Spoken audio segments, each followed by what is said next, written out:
lui. Bon, alors, pour commencer, ce serait l'histoire d'un flic. Ils ont dû s'accrocher à la souche. C'est ça qui leur a fait remonter. Alors déjà, on change la voix. Mais on interroge encore le voisinage pour déterminer qui a pu s'approcher du lieu ce matin. Bon, non, ce serait un pompier, plutôt. On appelle ça des aéries.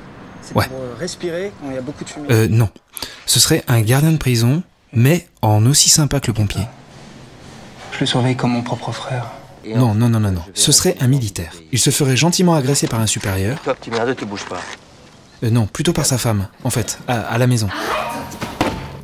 Et genre après, il pète un plomb. Comme tous les autres, si tu résistes, citoyen, je te colle une balle. Tout l'énerve. Il supporte plus de prendre la caisse pour aller au boulot. Il se lance dans des débats un peu nerveux avec papa. Il parle hyper mal à son frangin. Et au cas où tu l'aurais pas remarqué, je me casse le cul pour essayer de sauver le tien. Même avec Polo, avec qui il joue régulièrement au tennis à Biscarrosse.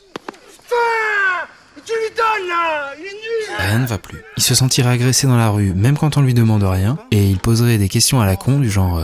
T'es juif? Il partirait tellement en vrille qu'il demanderait n'importe quoi à sa maîtresse. Et que forcément, à un moment donné, ça finirait mal pour lui. Allez, bordel. Là, grosse descente. Alcool, fumette, engrenage quoi. Du coup, il y aurait comme une prise de conscience. Ou plutôt non, un bon retour chez maman qui lui remettrait bien les idées en place. Début du renouveau, nouvelle vie. On marche, on prend le métro, on visite un musée, on se pose des questions existentielles qu'on s'est évidemment jamais posées. Est-ce que ce serait pas l'adolescence rebelle qui l'aurait mené là où il en est? Est-il fait pour cette époque? On l'ignore. Bon, maman étant très forte en cas d'urgence, un bilan de compétences en famille s'impose. Programme du jour, trouver une nouvelle voie. Il se voit bien en prof, lui qui était fort en physique. Bon, on va se mettre par groupe de 2 pour laisser pratique. Mais en fait non. Il se voit pas supporter une classe de dégénérés quotidiennement. Alors, il avait fait ses classes dans un hôpital de Béthune où il avait pu aider Virginie Lemoine qui était hyper stress, je me souviens. Le problème, ce n'est plus son poignet. On a découvert une grave insuffisance hépatique. Mais il se sent pas une âme de sauveteur. Il aime l'argent, mais aussi la bonne chair. Je vais voir ce que je peux faire. Non, trop risqué d'être banquier. Ah, il y aurait bien des fonctions à responsabilité qu'il séduirait. Mais est-ce qu'il pourrait vraiment les tenir sans s'énerver? Je vous ordonne de rester là. Bon, à force d'enquêter sur son futur, il se dit que pourquoi pas, il pourrait enquêter sur les autres. Et il accepte un petit job de journaliste dans le Canard local. Bon, c'est cool.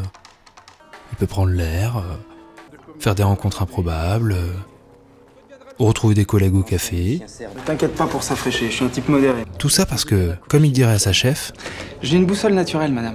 sauf qu'à force de barouder dans tous les coins et de devenir la star locale, Voilà, il est jeune, il est totalement indépendant, il a une bonne plume. ça marcherait.